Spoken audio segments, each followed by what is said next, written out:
Bueno, ya os habréis dado cuenta que la programación orientada a objetos en C++ es en algunos aspectos más complicada o algo más barroca que en Java. De hecho, yo ya os dije que en C++ había 5 tipos distintos de constructores y ya hemos visto 2 de ellos, el constructor por defecto y el constructor con parámetros. Pues bien, en este vídeo vamos a presentar el tercero, que es el constructor de copia. Para motivar el uso del constructor de copia, vamos a retomar las clases fecha y persona que hemos trabajado en vídeos anteriores. Recordemos que en la clase persona hay un puntero a una instancia de la clase fecha. Vamos a suponer también que en la clase persona hay 2 métodos de modificación. En particular, vamos a suponer que setFechaNacimiento altera los atributos del objeto apuntado por fecha de nacimiento llamando a los métodos setDía, setMes, setAño correspondientes. Ya habéis aprendido que en C++ cuando se pasa un registro como parámetro por valor se hace una copia de ese parámetro, ¿vale? Por ejemplo, si yo tengo aquí una función modificar copia que recibe un objeto P de la clase persona y luego llama a alguno de sus métodos set, pues en principio si yo hago una llamada a esta función pasándole un objeto, al haberlo pasado por valor, el parámetro P va a ser una copia del objeto que yo le pase, por lo que cualquier cambio que yo haga aquí mediante los métodos set de P no se va a ver reflejado en el objeto original. Pues bien, vamos a ver si eso es verdad.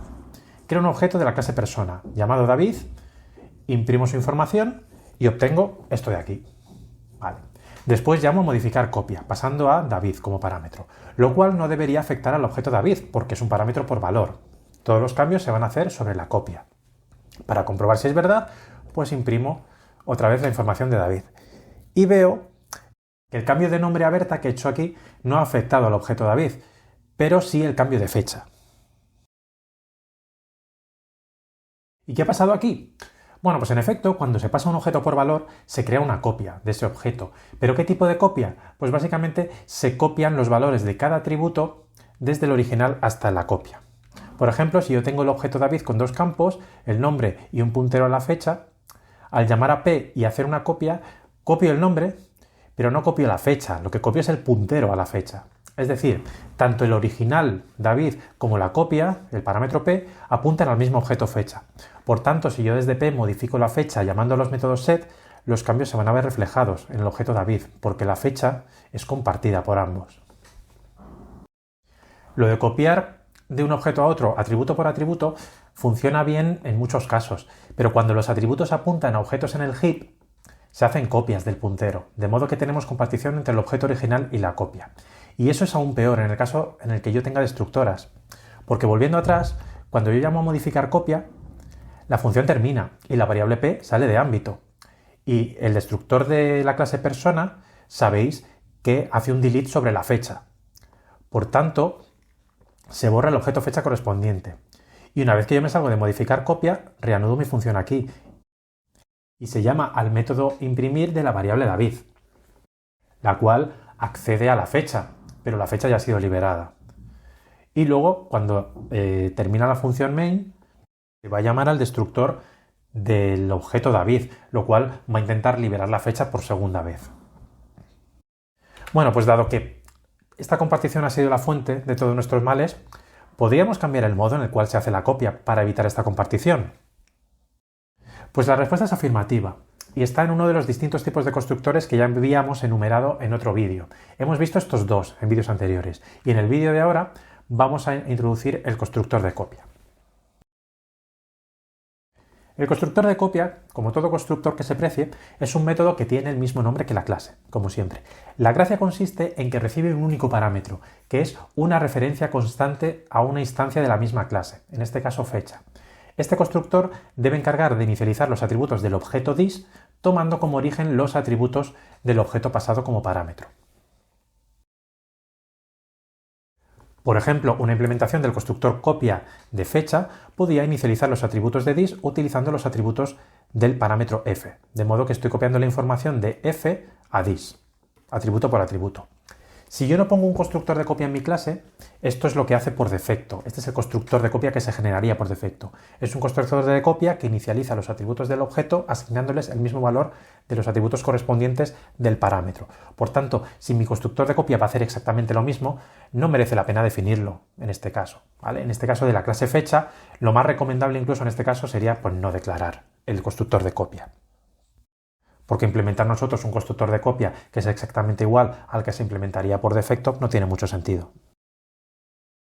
Pero ahora nos vamos a la clase persona, y aquí el comportamiento por defecto no me vale, porque yo no quiero copiar el puntero a la fecha de nacimiento de P en el objeto que yo estoy creando, sino que quiero que el objeto que estoy creando tenga su propia instancia de la clase fecha, distinta de la de P. Pero eso sí, que tenga la misma información. Pues eso es lo que estoy haciendo aquí. Estoy creando un nuevo objeto fecha con la información del día, del mes y del año. De hecho, si os fijáis, estoy copiando los atributos de p.fecha de nacimiento al nuevo objeto fecha. Podría para eso, incluso, en lugar de hacer esto que estoy poniendo aquí ahora mismo, podría llamar al constructor de copia de fecha y hacer esta cosa de aquí, ¿vale? La variable fecha de nacimiento contiene un nuevo objeto obtenido a partir de una copia de la fecha de nacimiento de P. También podría haber utilizado para esto una lista de inicialización, en lugar de poner la asignación dentro del cuerpo del constructor, ¿vale? Y esto pues es aún más corto. Y bien, una vez que ya tengo el constructor de copia de persona, ¿cuándo se llama a ese constructor de copia? Lo podemos hacer explícitamente, como si fuese un constructor normal y corriente, con un parámetro, ¿vale? Como veis aquí estoy creando una persona P1 y luego una persona P2 llamando al constructor de copia pasándole P1 como parámetro. Entonces P2 va a tener la misma información que P1. También se llama el constructor de copia en esta situación que tenéis aquí.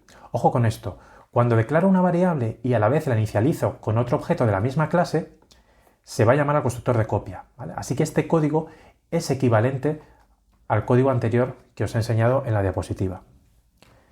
También se llama el constructor de copia, como ya he dicho, cuando se pasan parámetros por valor. En este caso, al llamar a la función esNavidad pasándole el f1 como parámetro por valor, esa copia se va a crear mediante el constructor de copia.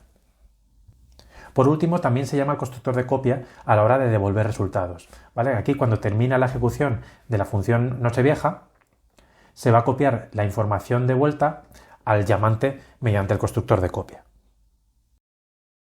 Tan importante como es saber cuándo se llama al constructor de copia, también es importante saber cuándo no se invoca el constructor de copia. No se invoca cuando hago una asignación de un objeto a otro que yo había inicializado antes, ¿vale? Por ejemplo, lo que tenéis aquí. Aquí se va a hacer una asignación campo por campo, por lo que P2 y P1 van a acabar compartiendo la misma fecha. Ya más adelante vamos a ver cómo alterar el significado de la asignación para evitar esto. Pero de momento sabed que con esto no se llama el constructor de copia.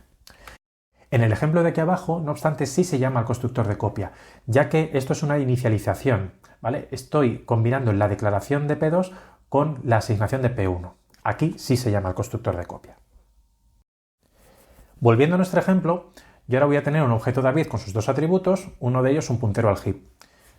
Cuando yo llame a modificar copia, al recibir el parámetro por valor, se va a llamar al constructor de copia de persona, recibiendo David como parámetro.